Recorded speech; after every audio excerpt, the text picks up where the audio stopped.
الرجیم بسم اللہ الرحمن الرحیم۔ سامعین و ناظرین السلام علیکم۔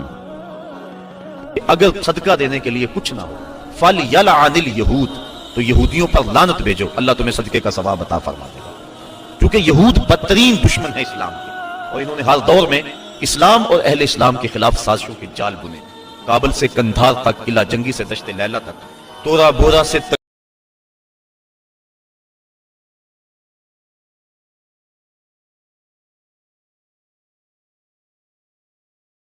اللہ تعالیٰ جل شانہ قیامت کے دن ہمارے وجود دوبارہ اٹھائے گا اور اپنے حضور بندوں کو کھڑا کرے گا اور ان سے سوال پوچھے گا۔ یہ نہیں ہے کہ جو مرضی کرتے گئے، ایک آدمی نے ظلم کیا، جبر کیا، زیادتیاں کی، لوگوں کا حق لوٹا، لوگوں کا مال غصب کیا، عزتیں پامال کی، اور اتنا مؤثر تھا کہ عدالتیں وہ خرید لیتا تھا، کچہریاں وہ خرید لیتا تھا، پولیس وہ خرید لیتا تھا، کوئی سے پوچھنے والا نہیں تھا، اس کی بات چلتی تھی، اس کا فون چلتا تھا، اس کا رکا چلتا تھا، عیش و عشرت کی زندگی گزاری اور مر گیا، ہزاروں کے حق غصب کر کے، ہزاروں کا مال ہڑپ کر کے، لوگوں کی آبروئیں لوٹ کے مر گیا اور قبر میں چلا گیا، بس قصہ ختم۔ اب نہ وہ اٹھے گا، نہ اس سے حساب لیا جائے گا، تو پھر انصاف کہاں گیا؟ ایک عدالت ایسی ہونی چاہیے کہ جس عدالت میں اس کو بھی پکڑا جائے اور ٹکٹکی پہ باندھا جائے کہ دنیا پر تو کسی نے تجھے پکڑا نہیں، آ اس عدالت میں تیرے خلاف سلطانی گواہ بھی موجود ہیں اور تجھے گناہوں کا، جرم کا بدلہ بھی دیا جائے گا، اور منصف جو ہے وہ انصاف کرے اور ان مظلوموں کو کھڑا کیا جائے کہ دنیا پر تو تمہاری داد رسی کسی نے کی، اس دربار میں تمہاری پوری پوری داد رسی کی جائے گی۔ عقل مانتی ہے کہ ایک ایسا دربار ہونا چاہیے، ایسا احتسابی عمل ہونا چاہیے، ایک ایسی عدالت لگنی چاہیے کہ جس کا کہیں جسے انصاف نہیں ملا اس کو وہاں جا کے انصاف ملے، اور وہ دن قیامت کا دن ہے۔ اس کا یقین زندگی میں نظم پیدا کر دیتا ہے اور تھر تھر بدن کانپتا ہے کہ آج اگر ہم مؤثر بھی ہو جائیں اور کسی کے سامنے جواب دے نہ ہوں، لیکن ایک عدالت تو ہے جہاں ہم نے جواب دہ ہونا ہے اور اپنے ایک ایک عمل کا حساب دینا ہے۔ تو اللہ ارشاد فرماتا ہے کہ اس عدالت کے سامنے تم نے پیش ہونا، تمہارے جوڑ جوڑ کو اللہ تعالیٰ دوبارہ کھڑا کرے گا اور اس کو دوبارہ تخلیق کرے گا اور پیدا کرے گا، اور تم دوبارہ کھڑے ہو جاؤ گے، اس کے حضور پیش ہوگے۔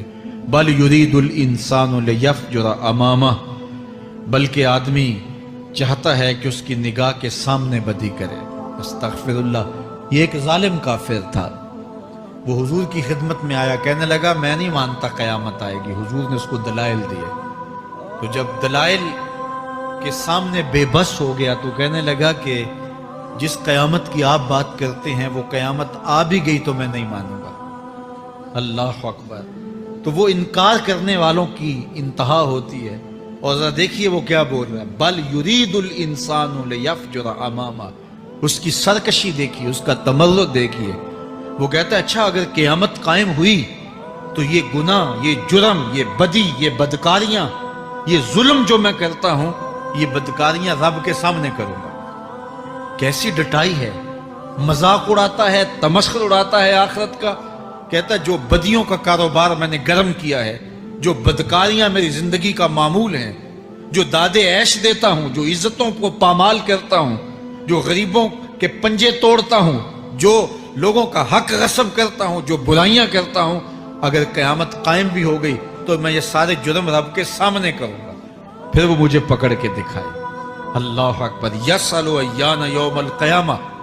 پھر پوچھتا ہے اچھا قیامت کب آئے گی؟ یہ تمسخر کے طور پہ پوچھتا ہے، لاؤ نہ قیامت، کب آئے گی قیامت؟ میں جرم رب کے سامنے کرنا چاہتا ہوں۔ اللہ اکبر۔ اب جواب سنیے۔ اب لفظوں کا ترجمہ اس زور سے کیا ہی نہیں جا سکتا جس زور کے لفظ ہیں۔ وہ کہتا ہے قیامت کب آئے گی؟ میں تو یہ جرم رب کے سامنے کرنا چاہتا ہوں، کوئی قیامت نہیں ہے، مذاق اڑاتا ہے۔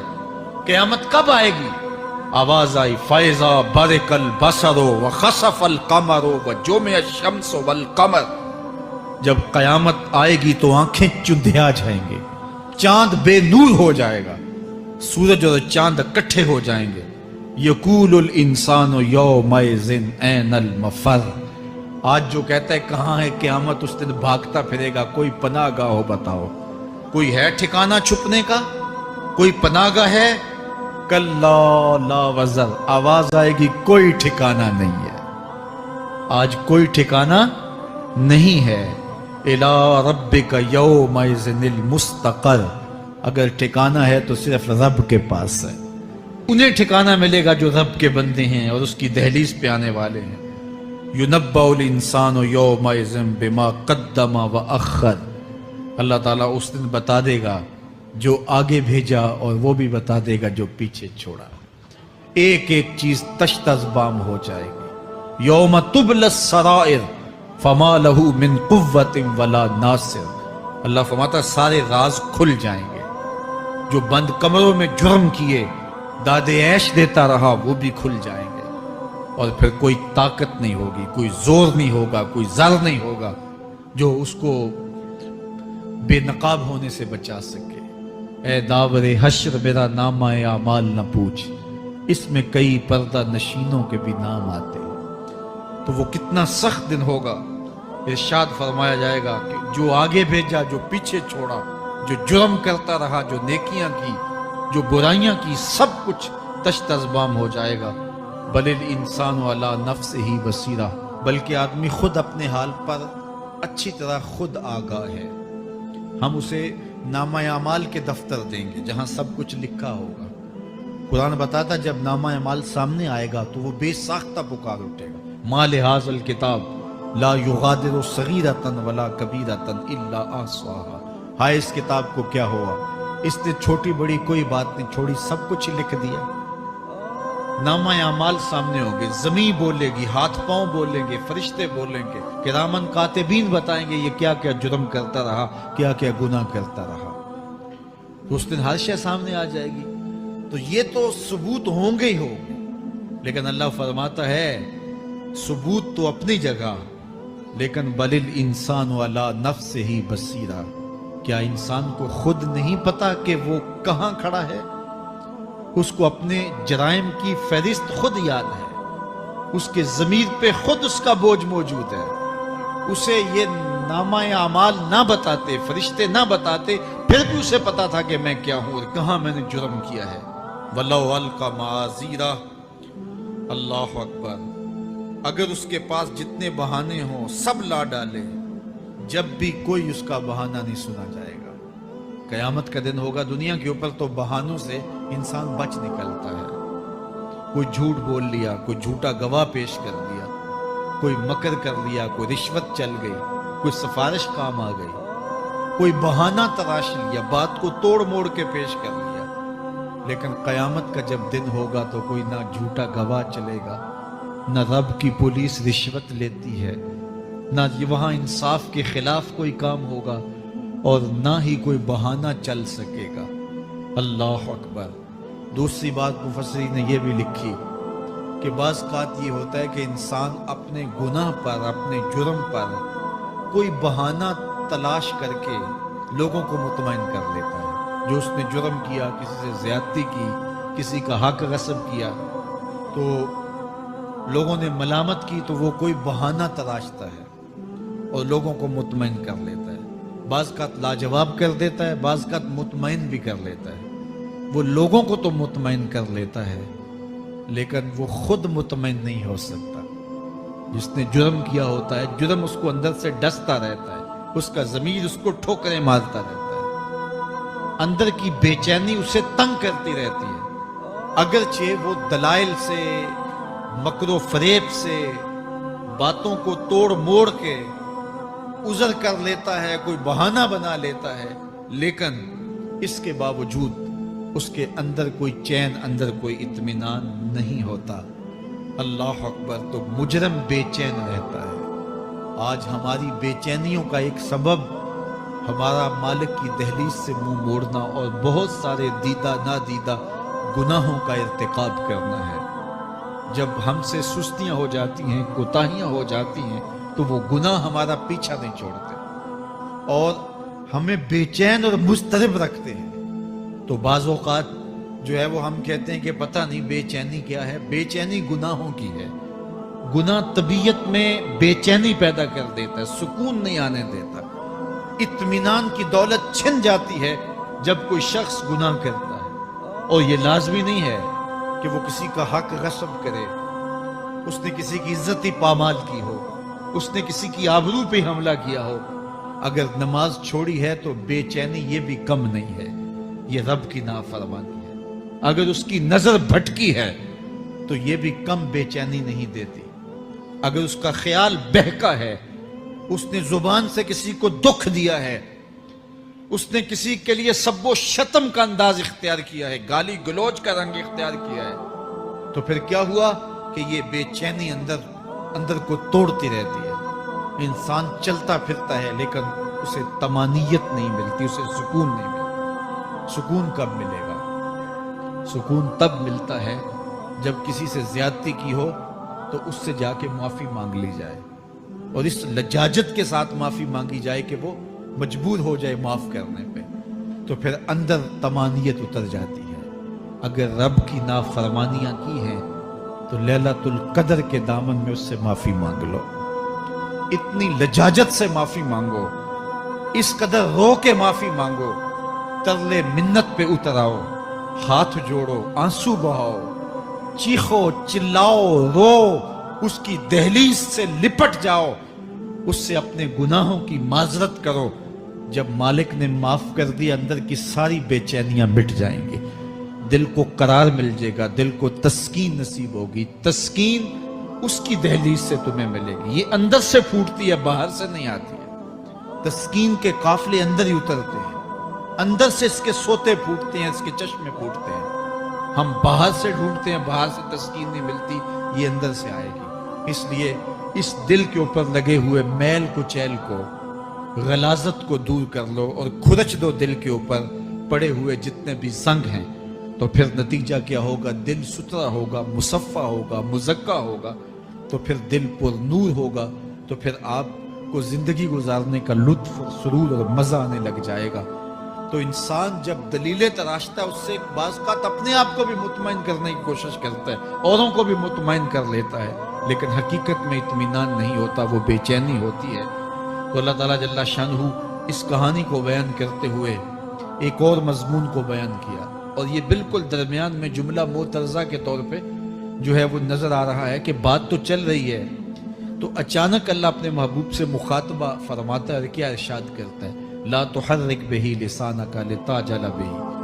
تو یہ اچانک بات کیوں آ گئی؟ اصل بات یہ تھی کہ جب وحی نازل ہوتی تو آقا کریم علیہ السلام ہمہ تن گوش ہو کے اس وحی کو سنتے، پھر اس کو محفوظ کرنے کی فکر ہوتی کہ جو میں نے سنا ہے وہ اچھی طرح مجھے یاد ہو جائے، اور پھر آقا کریم علیہ السلام کی تیسری فکر یہ ہوتی کہ اس کے جو معارف ہیں، اسرار ہیں، اور اس کے جو ثمرات ہیں، اس کی جو تفصیلات اور نکلنے والے اس کے نتائج ہیں، وہ بھی اچھی طرح جو ہے وہ میں سمجھ پاؤں۔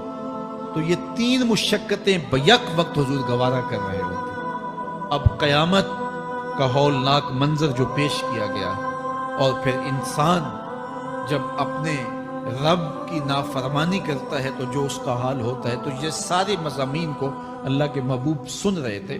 حضور کے قلب اطہر پر گرانی آئی، اور میرے رب کو کیسے گوارا تھا۔ جو حضور سن رہے تھے جلدی جلدی اس کو زبان پہ لانا چاہ رہے تھے تاکہ وہ اچھی طرح ازبر ہو جائے، لیکن اللہ نے محبوب کی اس مشقت کو دیکھا تو فرمایا لا تحرک بہ لسانک لتعجل بہ۔ محبوب آپ اپنی زبان کو جنبش نہ دیں، آپ جلدی کرتے ہیں تاکہ وہ جو میں نے سنا ہے وہ میری زبان پہ آ جائے۔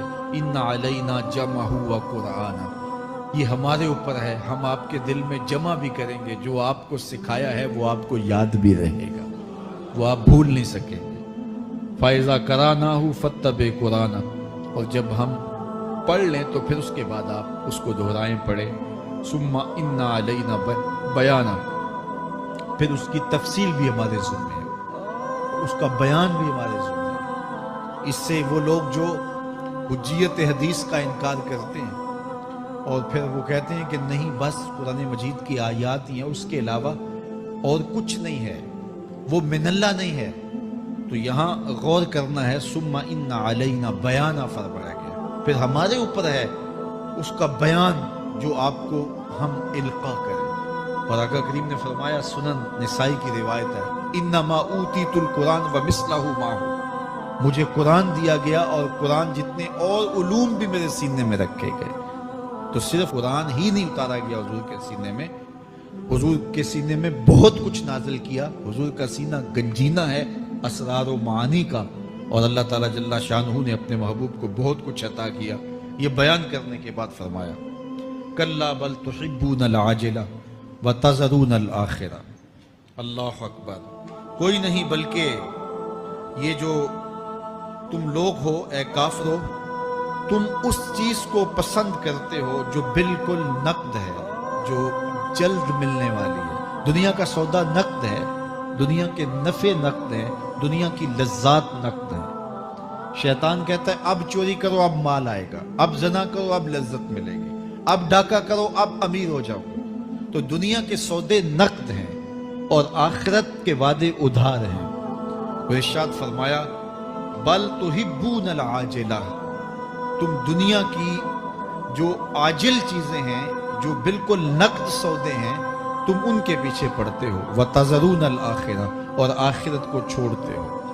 دوسرے مقام پہ ارشاد فرمایا سورہ الاعلیٰ میں، بل تؤثرون الحیاۃ الدنیا والآخرۃ خیر وابقیٰ، تم دنیا کی جیتی زندگی کو ترجیح دیتے ہو، حالانکہ آخرت بہتر بھی ہے اور دائمی بھی۔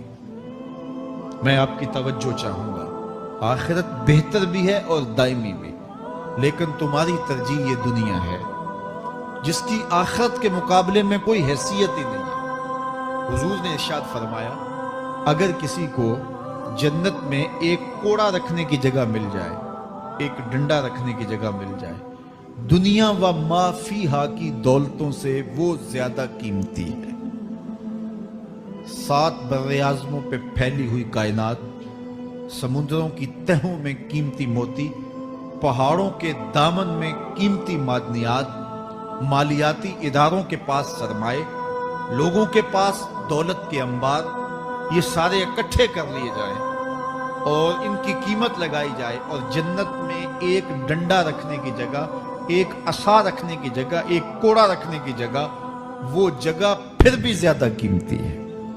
پراپرٹی ویلیو ہوتی ہے نا، وہ کہتے ہیں کہ دور دراز دیہات سے 10 ایکڑ فروخت کریں تو یہاں ہمارے بائی پاس پہ اگر لیں تو 1 کنال جگہ آئے گی، 10 ایکڑ فروخت کر کے یہاں 1 کنال ملے گی۔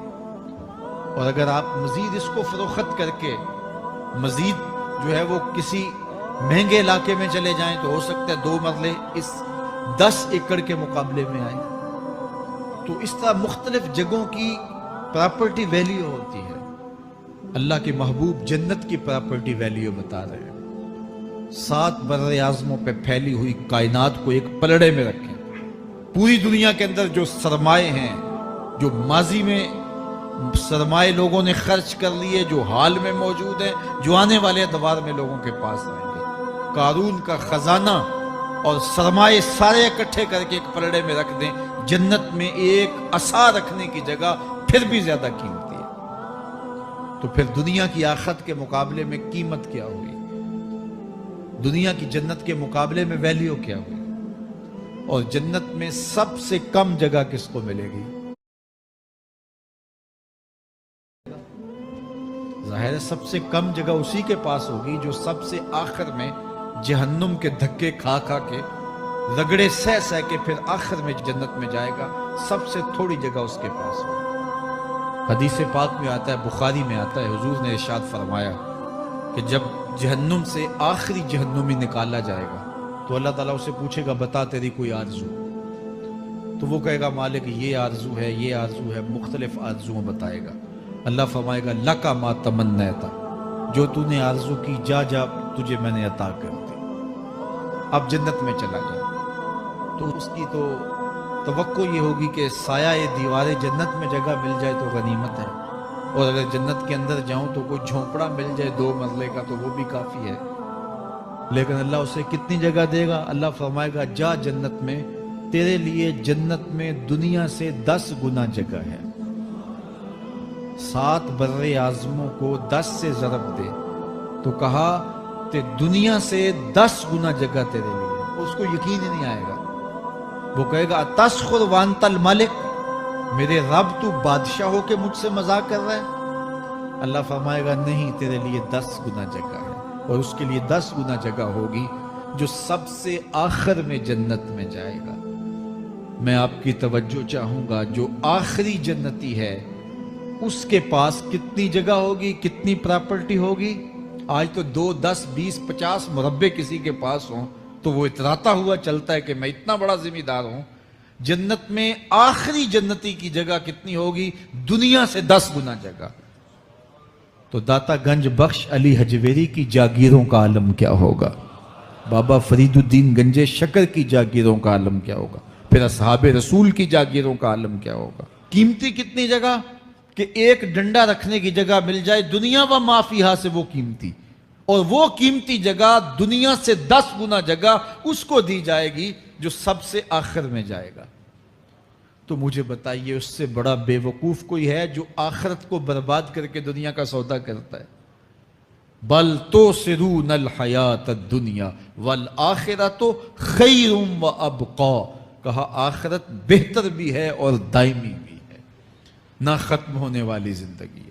تو یہاں بھی ارشاد فرمایا کلا بل تحبون العاجلہ وتذرون الآخرہ، تم نقد کے پیچھے دوڑتے ہو، آخرت جو ادھار ہے اس کی پرواہ نہیں کرتے ہو۔ یہ نقد تمہیں مل بھی جائے، پہلی تو بات ہے ملتی نہیں ہے، دنیا تمہارے آگے